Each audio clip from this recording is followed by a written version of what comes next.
The Truth UFOs, One Person's Opinion Part 1. Consciousness is all that there is. A singular all-encompassing thing that's perpetually reaching, growing, evolving, expanding, sprouting as it forms itself into the infinite number of possible configurations. Some of these configurations form spaces, pockets of seemingly self-contained areas governed by all varieties of mathematical rules. Some of these mathematical constructs form into three-dimensional universes. In an infinitesimally small and yet still infinite number of these universes, biological life becomes possible. Life as we think of it is comprised of seemingly autonomous and individual entities having unique subjective experiences, but life itself is but a materialization of the underlying substrate. Life emerges from source consciousness. As time elapses in universes that are life-conducive, biological life evolves into increasing complexity. It develops senses and specialized abilities highly attuned to the dimensions of space and time in which it finds itself existing. In some cases, these biological entities evolve complex internal organs, such as brains, that give them a sense of self and individuality. This awareness is powered by, made of, spawned out of, source consciousness. These organs are like antennae, allowing for concentrated configurations of source consciousness in a three-dimensional spacetime. Their memories are confined to the existence of their perceptive organs. They have little knowledge of the infinite complexity existing and perpetually expanding and changing outside of the confines of their own reality. Humans are one such species that has emerged. By tweaking these organs through the use of things like intense meditation or by modifying their chemistry with psychedelic drugs, humans are sometimes able to alter their ability to experience source consciousness more directly, which can include other realities and dimensions. These experiences frequently entail feelings of pure unconditional love and knowing related to the true nature of reality and connectedness of all things. Dreams, too, are ventures into these other realms. It's as if consciousness is teaching itself, through the part that's temporarily convinced itself that it's a separate physical being, about itself. It's consciousness revealing its true nature back to itself. When the mind refocuses on physical reality, it's very difficult to recall these experiences and visions given the sheer unfamiliarity to anything resembling day-to-day life experiences. An experiencer of individuality logically would desire pleasurable experiences over unpleasurable ones. Thus, they try to behave in a manner that attracts these types of experiences to them. They are kind to others because they want others to be kind to them, and have empathy for the experience of others as well. This is the only real motivation to live a good life. There's no punishment in the afterlife for hurting others. There's no reward for doing well. There is only experience, and it is what you make it while in this reality.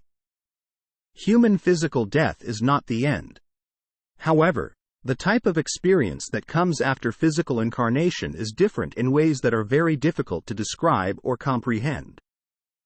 The death experience is effectively just a reintegration. It is the small part of source consciousness that has focused itself into constructed three-dimensional space and formed an illusory sense of individuality, subsequently unfocusing and merging back with the source from which it came. The drop of water returns to the ocean. Ghosts, too, are real, as energetic imprints may be left on the fabric of spacetime that persist into both the future and past. There are conscious forces guiding life in physical reality, and it is sometimes possible to communicate with them through channeling or other means. Human scientists will soon confirm the von Neumann-Wigner hypothesis that a sense of self-identity and conscious awareness is a necessary constituent in the construction of material reality. Biological and self-aware entities are necessary in order to collapse the wave function of quantum possibility into actual physical things. Universes that are unable to sustain biological life therefore do not materialize. Only universes that can and do support observers, entities with conscious awareness self-identify, are able to fully form. Source consciousness exists as a pure and infinite energy potential beyond the confines of what we would consider time. It exists now.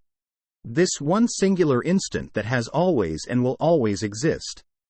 It can and does morph and expand infinitely into every possible configuration instantaneously. It exists as infinite potential, and the only thing it can and must do is expand and grow. There are many different layers and levels that source consciousness configures itself into. In order to facilitate this operation, it sometimes manipulates memory within segments of itself, as evoking a forgetting of its true origins allows for an even greater breadth of conscious experience. In this particular universal space-time bubble, and here on Earth, there are some interesting things happening that most people aren't being told. The evolution of humanity on Earth did not happen naturally. Life on Earth has been seeded and repeatedly genetically manipulated by entities that originated elsewhere. There are many different biological species that have interjected in the evolution of life on Earth, and Earth is not unique in this regard. Not all of these groups have origins from within this universe or even from within realms of existence that we would call physical. Some of them use physically materialized avatars that they inject consciousness into so that they may manipulate this three-dimensional spacetime more directly, since they themselves do not naturally reside in physical spacetime. The various groups have very different types of technologies, genetics, and worldviews. Not all have pure intentions. Even within a given group, there may sometimes be rogue actors. However, in general, these groups are all working towards a common objective. That objective is the evolution of consciousness. They act in service of enabling new types of experience and perception to emerge so as to further enable a greater depth and breadth of experience. Source consciousness seeks to expand and grow. These groups are generally acting in service of said expansion, but with a particular emphasis on love and unity. In a way, consciousness seeks to re-understand its true origin by merging with itself and creating all types of new and different experiences and learning. We are all one. We are all the same one connected thing that is source consciousness. To be continued. Post from user OKDonut 9813 at UFO at Reddit.